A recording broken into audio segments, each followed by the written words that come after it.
Article 139 कानूनी शहादत का। इससे पहले जितने भी आर्टिकल्स हैं वो ऑलरेडी अपलोडेड हैं, तो हम आज स्टार्ट करते हैं 139।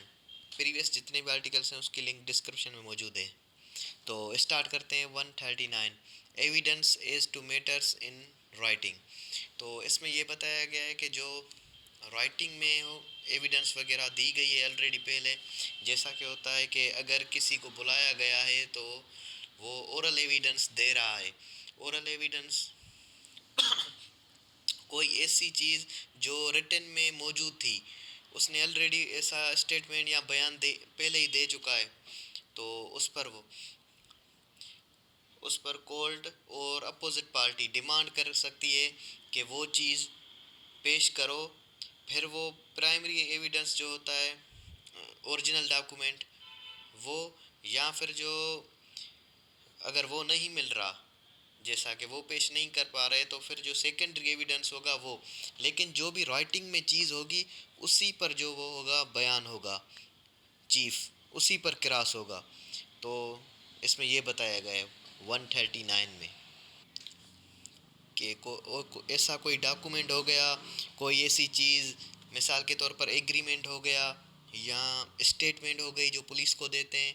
तो इस तरह से आते हैं आर्टिकल 140 की तरफ। तो इसमें ये बताया गया है कि जैसा कि किसी में एक बयान पुलिस को दिया और अब क्या कर रहा है कि वो कोर्ट में दूसरा बयान दे रहा है। एक बयान उसका प्रीवियस जो उसने पुलिस को दिया, एक अब बयान जो वो कोर्ट में दे रहा है, और जो पुलिस में देकर आया है वो बयान प्रीवियस, और उससे सवाल किया जा सकता है कि तुमने पुलिस को जो बयान दिया और अब ये जो दूसरा बयान दे रहे हो, पहला जो बयान था उसमें कुछ और चीज़ थी, और जो अब ये बयान है इसमें और चीज़ बता रहे हो, ऐसा क्यों? उससे सवाल किया जा सकता है कि क्या वजह है, कौन कौन सा, और ये भी सवाल किया जा सकता है कि जज उससे पूछ सकता है कि कौन सा बयान तुम्हारा सही है, जो तुमने पुलिस को स्टेटमेंट दी वो, या अब जो तुम कोर्ट में जो चीफ में एक बयान दे रहे हो वो, कौन सा बयान तुम्हारा सही है, ये भी जज उससे पूछ सकता है एक मसले में। और उसके अलावा इसमें ये बताया गया है ये बताया गया है कि एक मसला जिसमें ये अभी बयान दे रहा है, एक मसला ये है, और जैसा कि एविडेंस दे रहा है, कोई इंसिडेंट वगैरह हो गया था या कोई भी चीज़ किसी केस में, एक केस में अब ये बयान दे रहा है, और ऐसा ये वक्त जो है ना, गवाह किसी और क्राइम में भी है, कोई किसी और केस में भी ये गवाह है। तो इससे सिर्फ जो सवाल पूछे जाएंगे वो वो सवाल इसी मसले के ऊपर होंगे, इसी केस में ये आया है तो इसी केस के ऊपर उससे सवाल किए जाएंगे। उससे जो ऐसे सवाल नहीं किए जाएंगे जैसा कि वो दूसरे मसले में भी गवाह है, दूसरे केस में भी यही गवाह है, तो वो दूसरा केस है, ये दूसरा केस है, तो जो जिस केस में आया है तो उसके मुतल्लिक उससे सवाल किए जाएंगे। ये 140 आर्टिकल कानूनी शहादत का। आर्टिकल 140 जो हो गया cross examination as to previous statement in writing. अब आते हैं आर्टिकल 141 की तरफ। Article 141 questions lawful in cross examination. तो इसमें यह है कि कौन से सवाल पूछे जा सकते हैं, किन किन चीज़ों के बारे में सवाल पूछे जा सकते हैं क्रॉस में। तो वो सारे सवाल लॉफुल हों एक तो, और दूसरा ऐसे सवाल के पता चल सके कि ये सच बोल रहा है या झूठ बोल रहा है, और उसके लाइफ के बारे में भी उससे पूछा पूछा जा सकता है कि ये कहाँ उठता बैठता है, इसकी income of source of income क्या है, और मिसाल के तौर पर ये भी कि ये भी उससे पूछा जा सकता है कि वो गवाही दे रहा है किसी केस में कि मैंने ये इंसिडेंट वगैरह जो है वो देखा। तो मिसाल के तौर पर वो कह रहा है कि मैंने ए को बी के हाथों मारते हुए देखा, तो तुमने देखा रात को 3 बजे, तो उससे पूछा जा सकता है कि तुम वहाँ मगर कर क्या रहे थे रात को 3 बजे, तो वो उसका जवाब देगा। तो ये आर्टिकल 141। उसके अलावा इससे मिला जुला हुआ है article 142, when witnesses to be compelled to answers. अब इसमें ये है कि और अगर इसमें सेम उससे मिलता जुलता हुआ है कि मिसाल के तौर पर उसने बयान दे दिया था जो 141 में अभी उसके मुतलिक ये, और अगर उसने बोला कि मिसाल के तौर पर मैंने रात को 3 बजे ये मसला देखा, तो अब उससे पूछा जाएगा कि तुमने ये रात को 3 बजे देखा तो सही, लेकिन तुम वहाँ कर क्या रहे थे वहाँ पर। तो उसे ये बताना होगा कि वो वहाँ पर कर क्या रहा था। तो इसमें अगर वो चोरी के इरादे से गया था, या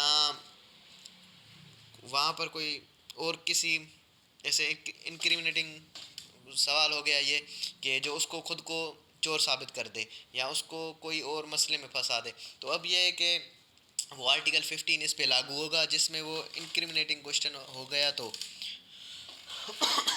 इसमें ये वो इंक्रिमिनेटिंग क्वेश्चन आ गया आर्टिकल 15 वाला, कि अब उससे ऐसा सवाल पूछा जा रहा है कि वो उसे खुद चोर साबित कर दे, तो उसमें वो ये कि फिर वो प्रिविलेज लेगा। अगर मिसाल के तौर पर वो चोरी के इरादे से नहीं गया था, तो फिर उसे प्रिविलेज लेने की ज़रूरत नहीं है, फिर वो बता सकता है। अगर मिसाल के तौर पर वो किसी गलत काम की नीयत से गया था, तो फिर उसे प्रिविलेज लेना पड़ेगा आर्टिकल 15 के तहत। उसके बाद वो जो सवाल उससे पूछा जा रहा है जो उसे गुनहगार साबित कर सकता है, तो फिर वो बता सकता है प्रिविलेज मिल जाने के बाद।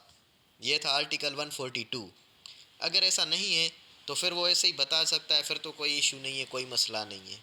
फिर वो बता सकता है कि मैं इस काम से गया था, तो कोई मसला नहीं होगा फिर।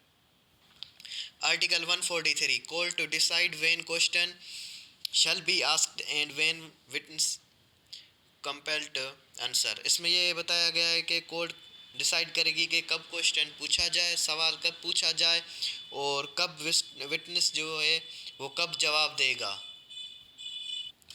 और इसमें यह कि कब उसे थोड़ा जो है ज़ोर दिया जाए कि अब तुम ये जवाब दो।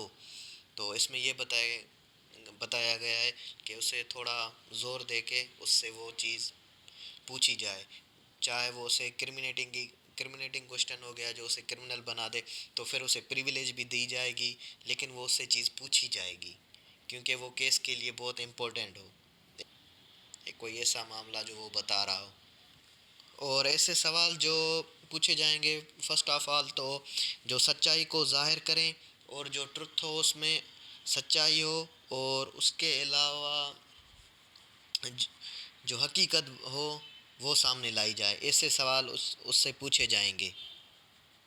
और इसमें दूर दूर के सवाल नहीं पूछे जाएंगे, जैसा कि जिनका कोई मतलब ही ना हो, जो इससे इतने रिलेटेड भी ना हो, ऐसे दूर दूर के सवाल नहीं पूछे जाएंगे।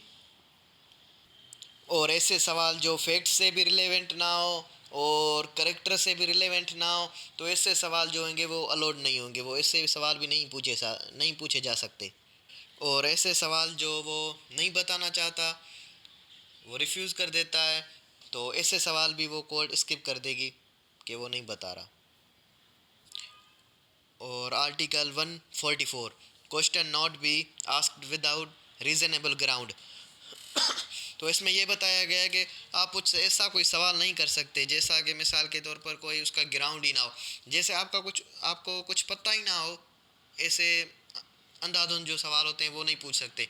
मिसाल के तौर पर वो किसी क्राइम में पहले अंदर था जेल में, ये आपको पता है तो आप पूछ सकते हो। अगर आपको नहीं पता तो ऐसे नहीं पूछ सकते कि आपको पता भी नहीं है और फिर आप उससे पूछ रहे हो, आपको पता होना लाजमी है।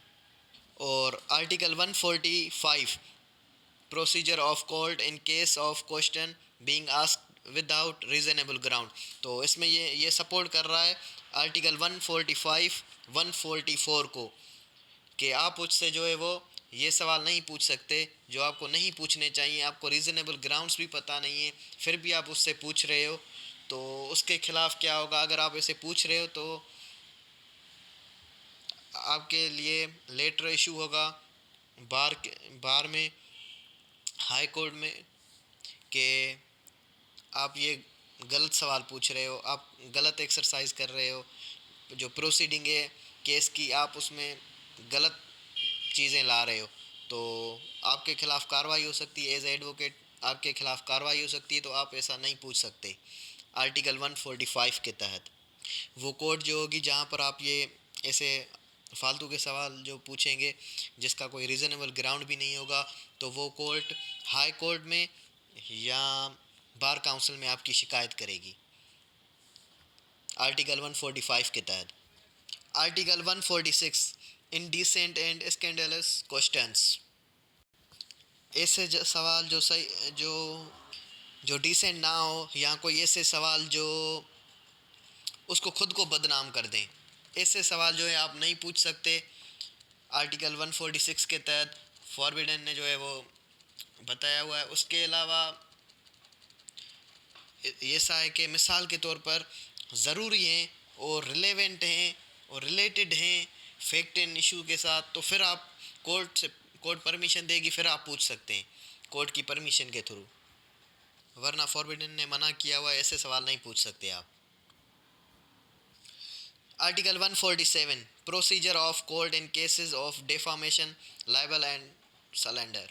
तो इसमें यह बताया गया है कि जैसा कि लाइबल होता है किसी को रिटन में उसके बारे में गलत कहना, गालियाँ वगैरह, ये चीज़ वो हर चीज़ जिससे उसकी बेइज्जती बदनामी वो ऐसी कोई चीज़ हो। और सिलेंडर होता है वर्बली किसी को जो है वो किसी की बेइज्जती कर देना, किसी की को गलत कह देना, किसी को गालियाँ दे देना, उसकी मुआशरे में उसकी इज़्ज़त है और उसके इज़्ज़त और नफ्स के साथ उसको बदनाम कर देना। तो लाइबल हो गया अनरिटन में और सिलेंडर हो गया वर्बली। और कोर्ट में प्रोसीडिंग के दौरान, कोर्ट प्रोसीजर में एविडेंस के दौरान, तो ऐसी कोई भी वर्बली या रिटन में ऐसी कोई बात नहीं होगी, कोई डेफामेशन नहीं होगी, चाहे अगले बंदा जिसके बारे में बात की जा रही है वो ज़िंदा है या मुर्दा है। तो दोनों सूरतों में लाइबल और सिलेंडर, ना उसकी रिटन में भी उसके बारे में कुछ कहा जा सकता है, ना जो है वो वर्बली कहा जा सकता है कोर्ट में जिससे उसकी बदनामी, बेइज्जती और ख्वारी हो। ऐसी कोई चीज़ नहीं की जाएगी, ये मना किया गया है आर्टिकल 147 के तहत, कि कोर्ट प्रोसीडिंग के दौरान भी ऐसी कोई चीज़ नहीं लाई जा सकती जिससे अगले की इज़्ज़त का नुकसान हो। आर्टिकल 148 क्वेश्चंस इंडिरेक्ट इंसल्ट और अनाय।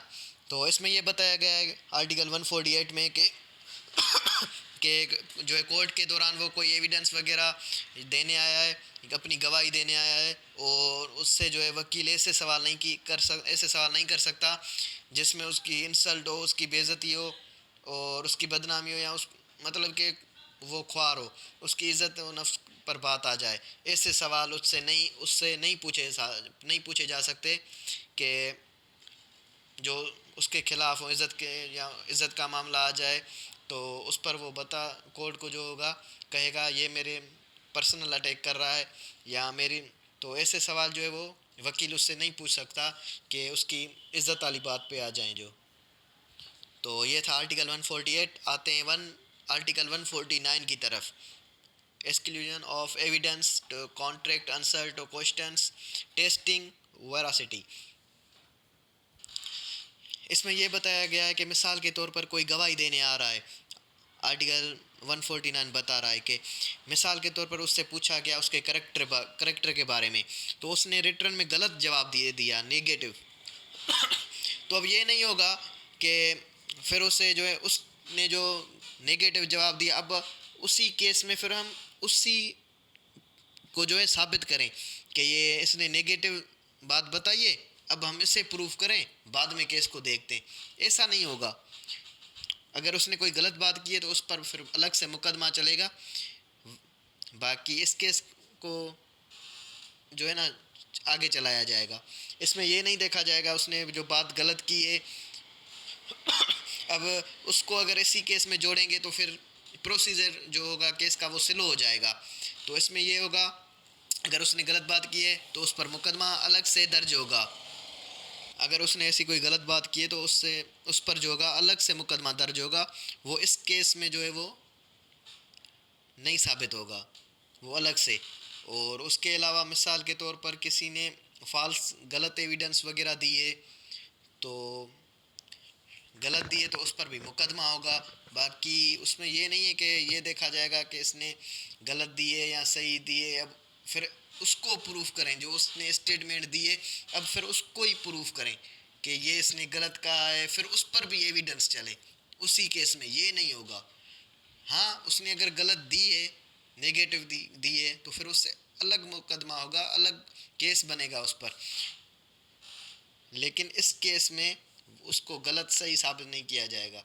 जो मामला है, जो केस चल रहा है, बस उसी को देखा जाएगा कि उसने गलत बयान दिया, कट, इस तरह से सही दिया, इन। और इसकी फर्स्ट एक्सेप्शन है, उसमें यह बताया गया है कि मिसाल के तौर पर कोई बंदा है, उससे सवाल किया, वो गवाही देने आया है कि उससे पूछा गया क्या तुम 6 महीने पहले जेल में थे? वो कह रहा नहीं, मैं तो नहीं था। तो जो जेल में था उसका प्रीवियस रिकॉर्ड जो है वो लाया जाएगा और कोर्ट को दिखाया जाएगा कि ये जेल में था। इस तरह से कोर्ट में वो डॉक्यूमेंट्स पेश किए जाएंगे।